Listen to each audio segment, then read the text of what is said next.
Welcome back on Secret Stream. Folks, he's going to prison because it's terrible guy for life. Diddy is stopped.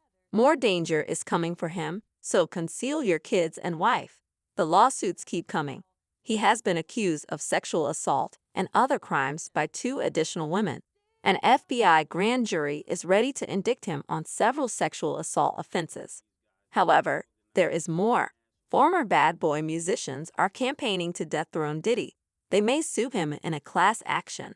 People, Diddy's time is up. After these cases are resolved, he'll be destitute and in prison for life. Federal investigators have started contacting possible witnesses to inform them of grand jury testimony. Sources said that no one has defended Diddy's character is revealing as this scenario escalates daily. Even after R. Kelly was revealed, celebrities gave him letters of recommendation. Diddy is silent save for Stevie J and a few others on his payroll. In case you haven't been following, Diddy has been sued again. Just weeks after a video of him abusing Cassie, 2 other women sued him for sexual assault. Crystal McKinney, a 5th woman, accused Diddy of sexual assault in 2003. Diddy gave her booze and perhaps drugs, then brought her to a restroom and had her have oral sex. Diddy allegedly grabbed McKinney's head and forced her to comply. She awoke in a cab after being attacked. Whether there were further attacks after the oral contact is unknown. McKinney claimed in her complaint that Diddy invited her to the studio after meeting her at a Cipriani Men's Fashion Week event. Drinking led to cooperative sharing. The weed was so potent she felt like she was flying. Suspecting Lace, Diddy then pushed himself on her in the restroom. McKinney said she was blackballed from modeling and attempted suicide in 2004 after this event. April Lambros soon followed, recounting 4 horrific Diddy experiences from the mid-1990s to the early 2000s.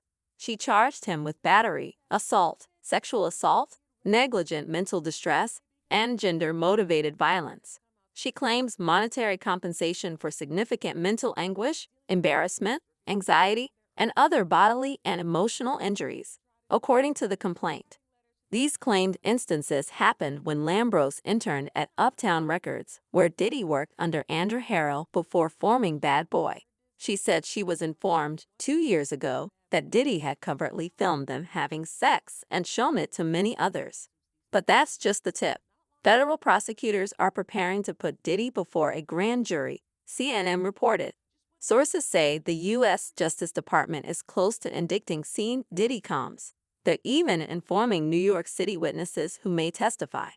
One source said that bringing Combs' civil action plaintiffs before a grand jury would intensify the government's investigation. If you think that's the end, prepare for more litigation. Now from his former bad boy artists. Rumor has it that numerous musicians are suing Diddy in a class action. They accuse him of maltreatment, taking their masters, withholding money, physical abuse, sexual assault, forced labor, and more.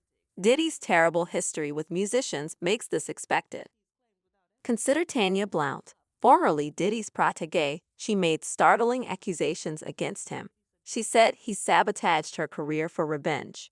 She has proof that Diddy ruined several bad boy musicians' careers. If you follow business gossip, these claims aren't surprising. Diddy's unscrupulous tactics have been rumored for years. As usual, an artist signs with Bad Boy, releases a few singles, and then vanishes. Blount alleges that Diddy's manipulation and pressure pushed several musicians out of frustration. She listed musicians she claims Diddy victimized. Another former Bad Boy musician, Mace, agrees. He claims that several musicians failed because they refused Diddy's expectations, which included unsavory behavior. Given Bad Boy Records' popularity, Tanya Blount's 1996 signing felt like her golden ticket. Diddy planned to record an album with her and top producers and composers.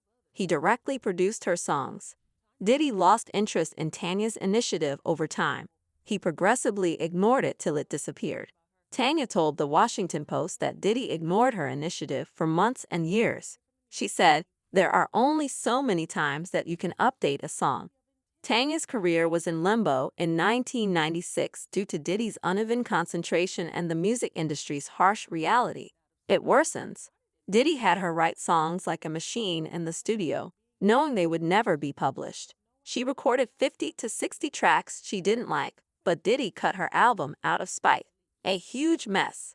Rock bottom for Tanya. The CD she worked hard on was shelved, leaving her feeling abandoned. She said she attempted suicide because she felt neglected and had no way out. Thankfully, she lived to tell her tale. That was how I supported my family, so it was hard to decide. It broke me, it was hard. My terrible thoughts and suicide attempt led me to treatment. The Dallas hospital monitored me for 72 hours. I took medications. I'm done. Tanya was secretly dumped by Bad Boy Records in the early 2000s, and her record never released. She was so depressed after her Diddy experience that she quit music for 15 years. Tanya returned in 2016 with her spouse to record new, energetic songs. Her name is among Diddy's artist lawsuits. Tanya's tale is common. She is one of several Diddy critics. Craig Mack, previously a Bad Boy Records star, had a similar experience. Craig Mack was Diddy's artist before the Notorious B.I.G., but he was shelved. Craig was forced to remix Flava in Ya Ear with Biggie before disappearing. Diddy reportedly used Craig to promote Biggie. Diddy demanded the remix even though neither artist liked each other. Diddy often exploits artists, and Craig felt exploited by this behind-the-scenes manipulation. I disliked remixing Flava in Ya Ear. I did politics because I had to. Puff asked, I declined, Craig Mack remarked. Diddy and Craig Mack's relationship suffered after Craig switched managers, seeking better direction. Diddy was upset and demanded Craig fire his new manager. The relationship was well until this development. Puff said, if you don't fire your manager, you can't work for Bad Boy. Diddy was furious by Craig's stance. Craig was fired immediately after the issue worsened. Craig died in 2018, and his executor is purportedly in the action. Diddy's treatment of Craig Mack will cost him. Mace, renowned for his animosity for Diddy, is among the other musicians fighting. Aubrey O'Day, Danity Kane, Total, and others are also in the running. They're seeking to include Sh0cking and Biggie's estate in the case, but Sh0cking, a Belizean politician, appears reluctant. Fans are worried about the grand jury and class action lawsuit. People are saying Diddy can try to rebrand Bad Boy to Love Records, alter his name 1,000,000 times, or pay off his former musicians, but it won't work.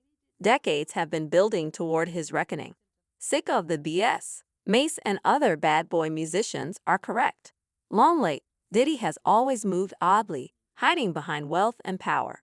He was involved in the 2 largest hip-hop killings, never paid his artists, had Sh0cking go to prison for nearly a decade, and now he's attempting to avoid responsibility. What do you think? Do you think Diddy will escape again, or is karma finally catching up? Comment your ideas below. Thanks for tuning into Secret Stream. If you enjoyed the journey, hit like, subscribe to join us, and share to grow our secret community. Until next time, keep the adventure alive and stay safe, explorers.